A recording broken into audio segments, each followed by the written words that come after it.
Bienvenue dans Star Africa, le mois de mars tire à sa fin et c'est tout à fait normal pour nous de pouvoir motiver la femme congolaise. Et oui, on a fait pas mal d'émissions, mais on a voulu clôturer ce mois avec une étoile qui va inspirer beaucoup de femmes. On a coutume de dire chez nous, précisément en RDC, pour ne pas dire Kinshasa, mois de mars, fête de la femme, mais on oublie le côté droit des femmes. Une femme a droit à réussir, elle a droit à diriger, elle a droit à faire beaucoup de choses et surtout lorsqu'elle a un talent. Et oui, et pour cela, on va recevoir dans cette émission en duplex, on le signale déjà, ça sera en duplex. Elle s'appelle Tatiana Nguya, voilà. Tatiana Nguya, elle est qui? Vous allez découvrir dans cette émission. Mais avant tout, je me joins au Grand Corps Malade pour envoyer ce message à toutes les femmes. Et juste après, on va retrouver Tatiana Nguya, une femme leader que vous allez découvrir dans cette émission. À tout de suite. Toutes les femmes ont été honorées par ces déclarations du Grand Corps Malade. Je vous ai dit qu'on sera en duplex depuis Lubumbashi avec Madame Tatiana Nguya que nous recevons dans cette émission pour clôturer le mois de la femme, le mois de droit de la femme, le mois de mars. Et vous allez comprendre la dimension de notre invité qui va forcément inspirer, voilà, qui va forcément inspirer des talents, des vocations, voilà, bref, on espère que vous ne serez absolument pas déçus. Alors tout de suite, direction Lubumbashi, j'aimerais vous présenter avec beaucoup d'élégance, mais quoi que je fasse, je suis très sûr que je ne pourrai pas le faire mieux que vous-même. Alors si vous devez vous présenter comme ça, qu'est-ce que vous diriez? Qui êtes-vous? Madame Tatiana Nguya Kabal, je suis mariée, je suis ingénieure informaticienne de profession à la tête de mon entreprise qui s'appelle Petit Business Corporate, dans laquelle nous œuvrons dans la construction et la sous-traitance. Je suis également cofondatrice d'une ONG qui s'appelle le Congrès international congolais et je chapeaute la coordination entrepreneuriat et développement communautaire.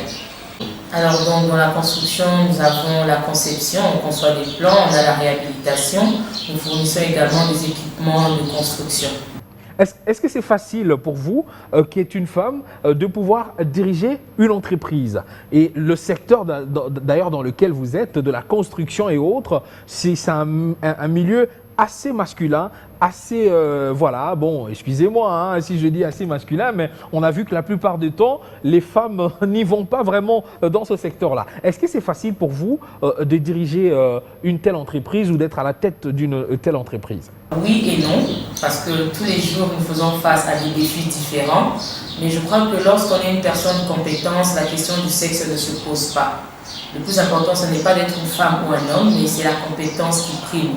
C'est vrai que parfois, je dois donner un peu plus et il faut savoir allier douceur, mais également sévérité. Je dirais que ce n'est pas tous les jours facile parce que nous avons affaire à des individus, des êtres humains qui sont différents. Mais je crois qu'être une femme à la tête d'une entreprise et diriger des hommes, c'est quelque chose que je fais très bien et je m'en sors.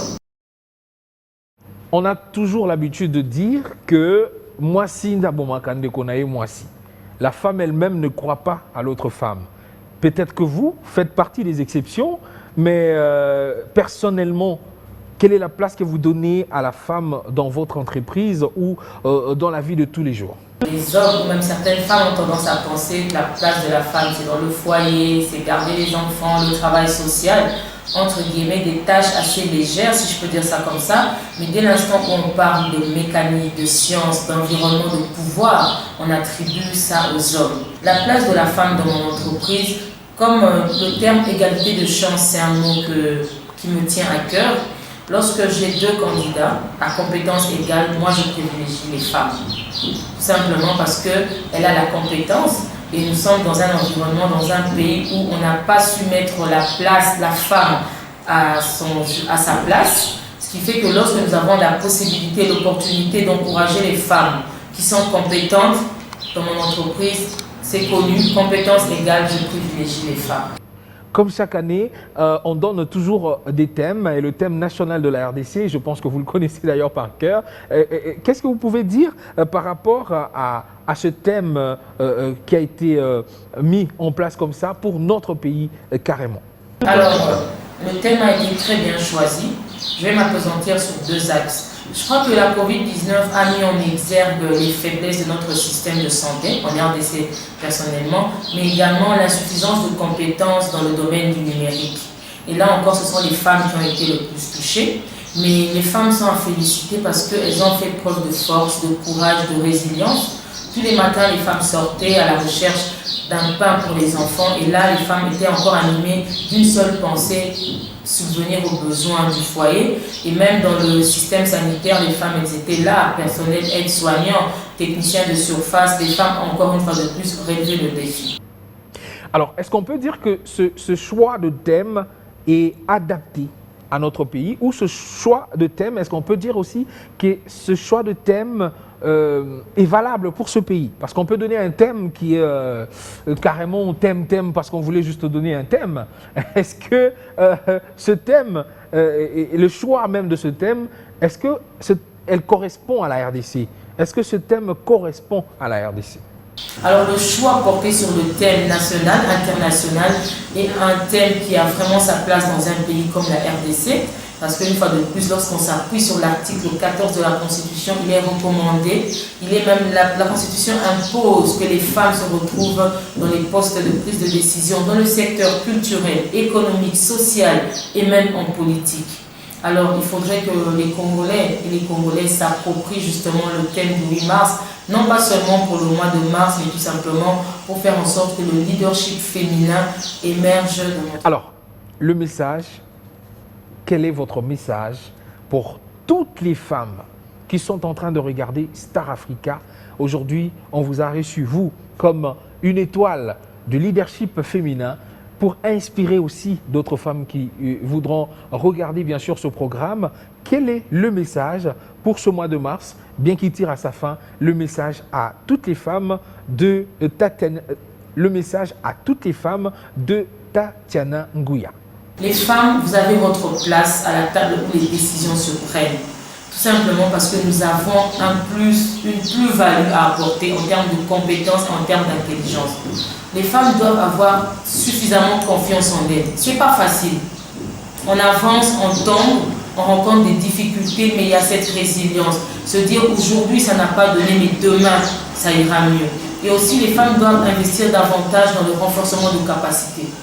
Investir davantage pour accroître leurs compétences. Ça, c'est un défi que les femmes doivent relever. Et je vous dis, une fois que vous savez que vous êtes compétente, une fois que vous avez la connaissance, que vous connaissez vos droits, je crois que, comme je dis toujours, les femmes sont capables de réussir, d'entreprendre et de réussir dans n'importe quel secteur. Il y a nos aînés qui nous le prouvent.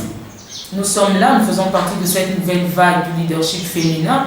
Et nous avons le devoir, je dis bien le devoir, de léguer un Congo où la femme congolaise a pris conscience de ses compétences, de son apport et a décidé de prendre part pleinement au développement de la RDC.